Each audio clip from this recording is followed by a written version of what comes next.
Hello and welcome back to Ashley U Life in my bedroom. In today's class, we're going to talk about how hair and makeup can help you through some hard times.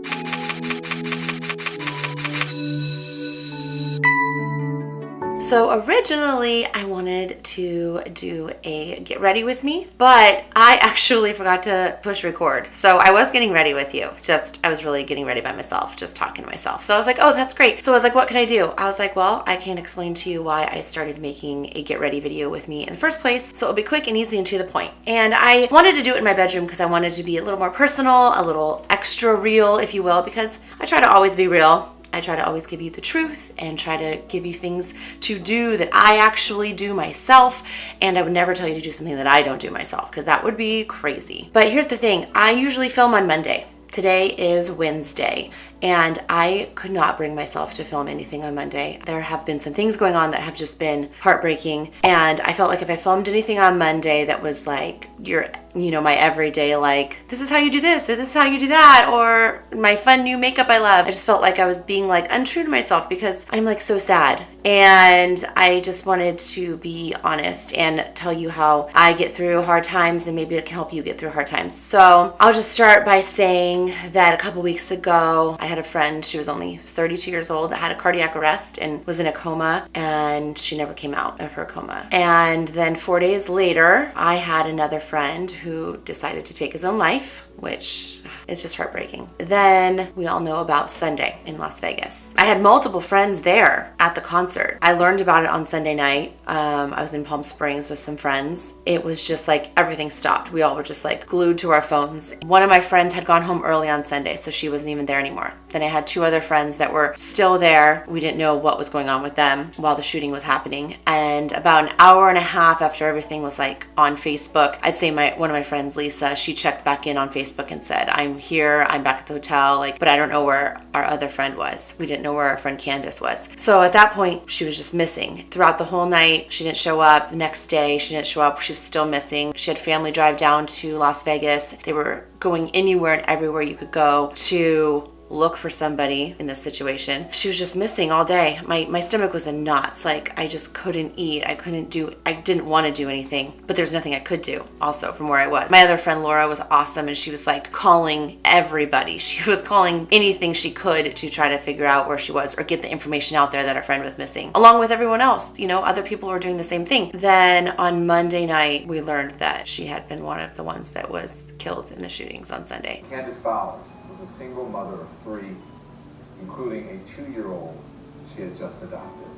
Oh my gosh. I don't even know what to say about that. She was amazing and wonderful and strong, and she had this laugh that was just like awesome. She was crazy. It was a crazy laugh, but it was so infectious and you loved it. Yeah, she's just gone, and she has 3 beautiful kids. She has one son who's 20, a daughter who's 16, and she just adopted a baby girl, and she's 2. We just did the adoption party not months ago, and we just celebrated my friend Candace's 40th birthday only a month and a half ago, 2 months ago. It's just crazy to me that this happened. It's still unreal. I don't think I believe it still. And I spent all day on Tuesday because I found out really late on Monday night, and it was so hard to sleep. And on Tuesday when I woke up, I was nauseous. I was I couldn't do anything. I literally laid in bed till about noon, looking at Facebook, talking to my friends. I was in a group message with two of my closest friends, and they were really close with Candace too. We were all 4 of us super close, and we just don't know what to do. So at one point I just started thinking about my friend Candace. She's just so strong-willed, and she's very black and white, and she's very much do what you gotta do things, you gotta get up and move, go. And I was there's no way that she'd lay in bed. So I got myself up, I took a shower, I went to my kitchen, I started organizing. I didn't want to do anything, I didn't want to see anyone, but I was I should do something. So I went to my kitchen and organized, and I went through all my Tupperware, and I found out if it had a lid or not, and threw it away if it didn't. So now my kitchen is great. I did something, I got up and I moved. And then today, I'm also a super strong person myself. I'm very logical. I can think about things outside the box. I can look at things from outside perspectives. I understand. You just have to keep moving forward. I've been through this before. I know that you just have to take it day by day, and you just have to keep moving. And you don't forget. You never ever forget. You just have to keep moving forward though, and just, keep the memories alive. So this morning, I work out every morning. Yesterday I didn't. I felt nauseous. I didn't want to. But today, I set my alarm again. I intended to go yesterday, but I didn't go. And I set my alarm today and I was like, okay, let's go. And I had some friends that I knew would be there because they said they would be. And so we went together and I worked out and I hated every second of it. But you know what? I needed to do it. So I did. I came home, I took a shower, and I got ready. I was gonna get ready with you, but that turned out differently. But here's the thing. I say this too when you're sick. Like if you have a cold or something, and not like you're like deathly ill or you're vomiting, but like if you just have a cold and you're sick and you don't feel good, you fake it till you make it. You do your makeup extra that day. You do your hair better that day. Like you just go the extra mile to make the outside look good so that you feel good inside too. Because you'll walk around feeling better. Like I promise you, like if you feel like you don't look horrible, you're gonna feel like you do feel better even if you don't. And I say that all the time, and it's the same thing in this situation. You just have to fake it till you make it. I'm super sad and upset and feel sick, but I did my makeup, I did my hair, but I have to go out and do things tonight. I don't want to, but you have to. So do I want to look horrible while I have to do those things? No, I'm gonna try to look my best that I can look so that I don't feel so horrible about it. I know that sounds kind of crazy and weird, but that's what I do. And then you just do that every day. It's never really fully better, but you just do it and you learn to live with it, and that's that. And also, if you are going through something, if you have someone that you know that has been hurt in the Las Vegas shooting, if someone of you know passed away as well, like I'd love to hear about it. Please, message me in the comments or message me an email. I'd love to talk to you. It helps to talk about things and just to know you're not alone and just to share stories. So if anything has happened for you, whether it had to do in Las Vegas or anything else you're going through, please feel free to share. I would love to talk to you. So I hope these little tips and me sharing my story can help someone somehow, some way. This is just how I'm getting through it. By no means is it like real therapy or anything. Do I know what I'm doing? No, but have I got through pretty hard times this way? Yes, I have. And I feel like I am okay. And I'm still sad though. It's still okay to let yourself be sad. I let myself just be whatever for a half a day on Tuesday before I got myself up. So it's good to take time to do that too. I'm not saying not to do that. So yeah, if this helped you, please make sure to like and share so other people can like and share. And don't forget to subscribe. I'll see you next class.